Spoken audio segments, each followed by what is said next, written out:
The Department of Defense has already slashed billions of dollars in government waste, including dozens of contracts, programs not related to the core mission of the Pentagon, but tied to diversity, equity, and inclusion, as well as climate change and the department's response to the COVID pandemic. Well, now there's more opportunity with a new administration to end the use it or lose it spending that happens across the board before the end of every fiscal year. Joining us now to discuss this is OpenTheBooks.com Deputy Public Policy Editor Rachel O'Brien. Good morning to you, Rachel. Great to see you. Good morning, Jen. Thanks for having me. We know this is common practice for government agencies, that fear if they don't use it, they're not going to receive money the following year when they might need it. So what are some examples of this in the DoD? Yeah, so these agencies, if they don't spend their entire budget, the funds go back to the Treasury, and they fear they might not get that the next year. So they spend it any way they can, including on really silly things. So we've seen ribeye steak, $16.6 million spent last year on ribeye steak in September, $6 million each on lobster tail and salmon, ice cream, $113,000 on ice cream, $118,000 on donuts. And this is all in the last weeks and days of the fiscal year. So every September. So last September, the DoD spent $79 million. Some of it was on important things like, aircraft and ammunition, but also on these really silly things that they don't need. And so all these other agencies do this too. DOT, they spent $35 billion in the last month of the fiscal year. HHS, $27 billion.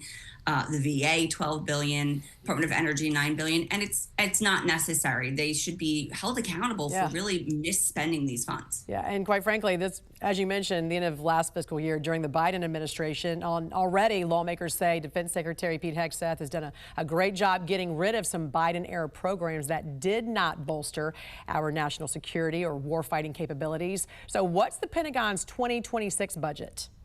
Yeah, it's the largest ever. They've asked Congress for over $1 trillion. And so we figure it's important to renew our call to the DoD to end this wasteful use or lose it spending. The reason we're calling out the DoD specifically is they're the largest spender here, right? All these agencies do it, but plus they've never passed an audit, as we discussed. And so we wrote a letter to the Defense Secretary and said, hey, this aligns with his goal of reorienting the DoD around its central war fighting and lethality mission, right? It's important to spend this money on purchases that bolster our national security, not on these lavish expenditures at the end of the year that don't serve our men and women in uniform. And a lot of the wasteful spending that your organization has called out in regards to the DoD has been from the past administration, obviously, because, we obviously haven't had a full year even with, the Trump administration yet. But what are some other ways that this administration could cut the budget? Yeah, these are problems for decades. These are things that the DoD does regardless of the administration that's in charge. They have required wish lists. And we've talked about these before. These, in addition to the president's budget request, right? We talked about that $1 trillion for the DoD. There are required wish lists that the Pentagon has to submit to Congress. That even if the president were to hypothetically request $10 trillion for the Pentagon, these military wish lists are required, and they're silly. There's no reason to have them. Get rid of those. We know that there's missing and abandoned equipment. This is one of the reasons why the DoD keeps failing its audit every year. We've left equipment in Afghanistan. We've left equipment in Ukraine. Can't account for it. That's a problem. Travel expenses. There's an audit last year that found that there's just missing receipts and transactions worth $1.2 billion.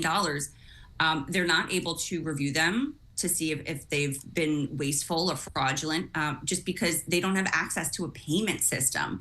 And so things like that are easily fixable, and again can pick up that money and use it for the DoD's main mission. Right. We see why they keep failing these audits here. Exactly. It's no wonder why they keep failing these since they started those in 2018. All right, OpenTheBooks.com Deputy Public Policy Editor Rachel O'Brien, thanks for joining us.